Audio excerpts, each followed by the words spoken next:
Estamos falando a respeito de ser um discípulo de Jesus e acabamos de falar sobre o relacionamento entre os irmãos, um amando o outro, e como Jesus falou que as pessoas vão conhecer que somos seus discípulos assim. Vamos começar a pensar em Deus nos usando e nós dando fruto. Jesus falou para fazer discípulos. Não só ser um discípulo, mas Ele quer que todos venhamos a crescer e chegar a um lugar onde ajudamos outros a serem discípulos de Jesus também.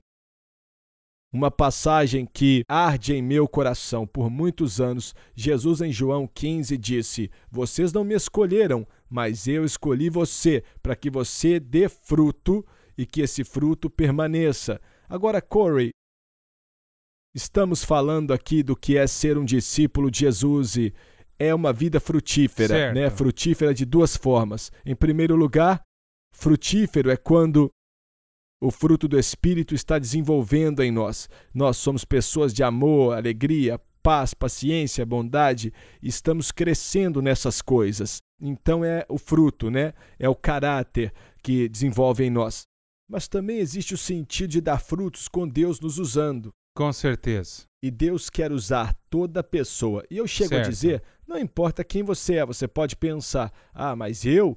Não, Deus te escolheu para que você dê fruto. Deus quer te usar para dar fruto. Então, vamos falar de dar frutos e como ser frutífero. Mais cedo estávamos falando sobre Elias. Você mencionou algo daquilo que meio que... Fale disso comigo outra vez, a respeito do que você queria dizer.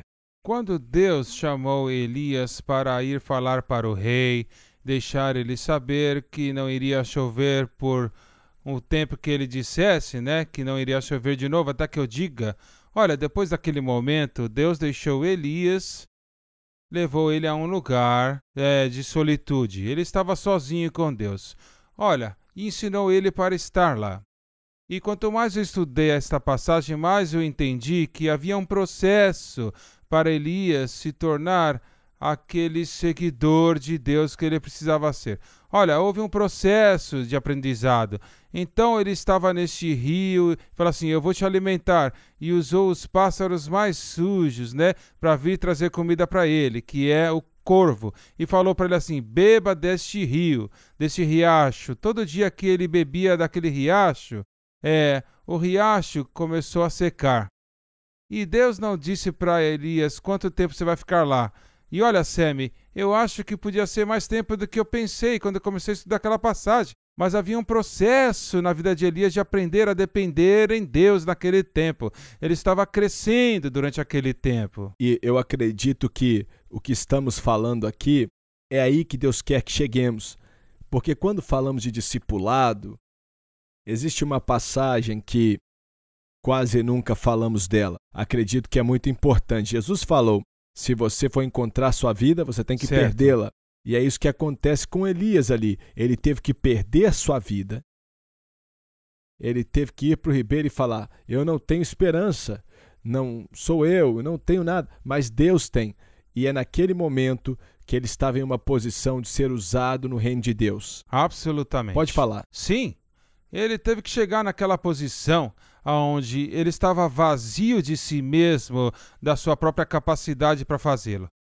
E olha, não foi até aquele momento, aquele riacho secou totalmente, que Deus falou com ele e levou ele até o próximo lugar. E acho que é aí que estamos agora, né?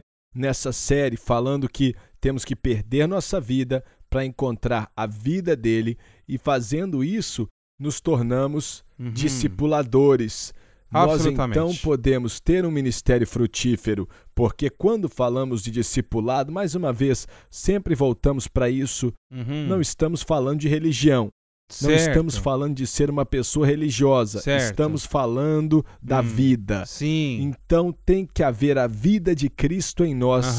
Então o que estamos colocando nos outros é a vida dele, compartilhando com as pessoas o que ele fez por nós. Então vamos definir isso por um momento. Vamos falar disso. O que quer dizer fazer discípulo? Jesus falou, ide, fazer discípulos de todas as nações. O que quer dizer fazer discípulos? Bem, Sammy, grande pergunta. Eu creio que tem que causar um aprendizado.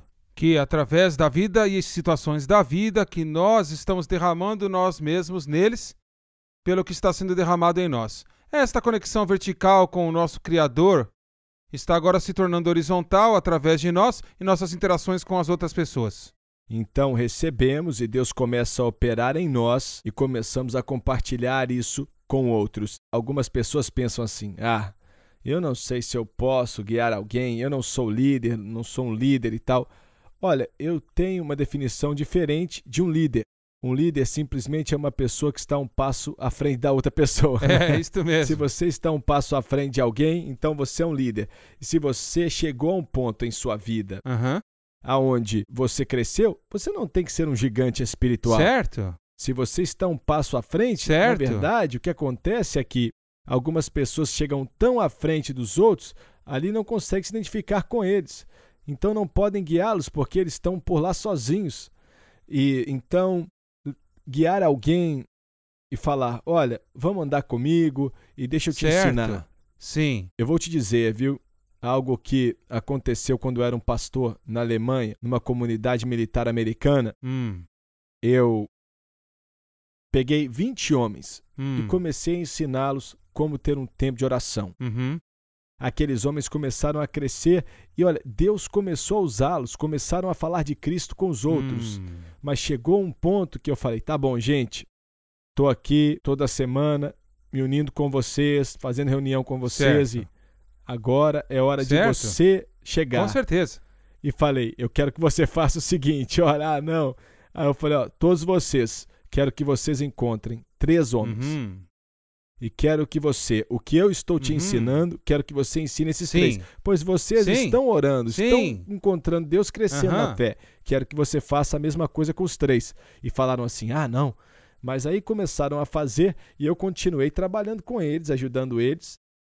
Mas parte do crescimento deles aconteceu quando começaram a ajudar os outros. Claro. Você chega a um lugar na sua caminhada com Deus que não pode continuar a crescer até comece a ajudar os outros. Absolutamente. E anos atrás eu fiz um curso de liderança e o propósito do curso era desenvolver e reproduzir líderes que faziam um impacto. Isso é exatamente o que Jesus fez com os discípulos. Ele chamou aqueles lá que estavam perto deles, né, Pedro, Tiago e João, e ele os ensinou como desenvolver e reproduzir eles mesmos para outras pessoas, gastando tempo, aprendendo e estando aos seus pés. E aí simplesmente eles passaram. Olha, as coisas simples, não precisam ser coisas profundas, coisas que eles aprenderam, né, na jornada. É o próximo passo. Olha, uma das coisas mais lindas do que você falou, imagina discípulos de Jesus, né? Aqueles na Bíblia que eram discípulos de Jesus.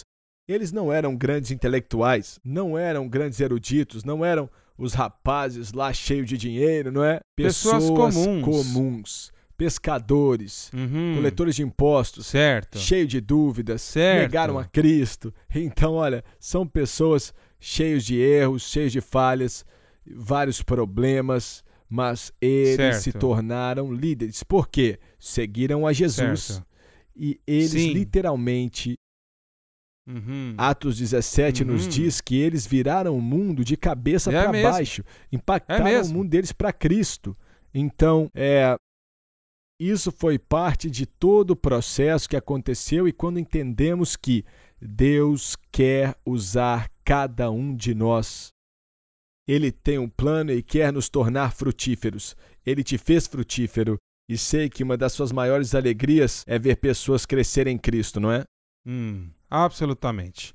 E uma das coisas que eu penso que Deus tem usado na minha vida também, na jornada, são mentores na minha vida, como você. Você tem sido um mentor incrível para mim, para minha vida. E eu acho que todo homem e mulher precisa de 3 tipos de relacionamento. Os homens precisam de 3 homens e mulheres 3 mulheres. E o que precisamos são aqueles adiante da nossa jornada que nos mentoriem, nos encorajem em nossa jornada. Nós precisamos aqueles de nós, homens, precisamos de homens que estejam nos ajudando a nos responsabilizar nos desafiando e nos afiando, como a Bíblia diz, o ferro aguça o ferro. E então nós precisamos nos entregar para aqueles que estão alguns passos atrás de nós. E eu creio, Samuel, que se tivermos esses 3 tipos de relacionamentos, não somente nós iremos crescer, mas também veremos outras pessoas desenvolverem e gerarem outras pessoas. Sim, na próxima sessão vamos falar mais disso, vamos falar disso e aprofundar no assunto desses 3 tipos de relacionamento.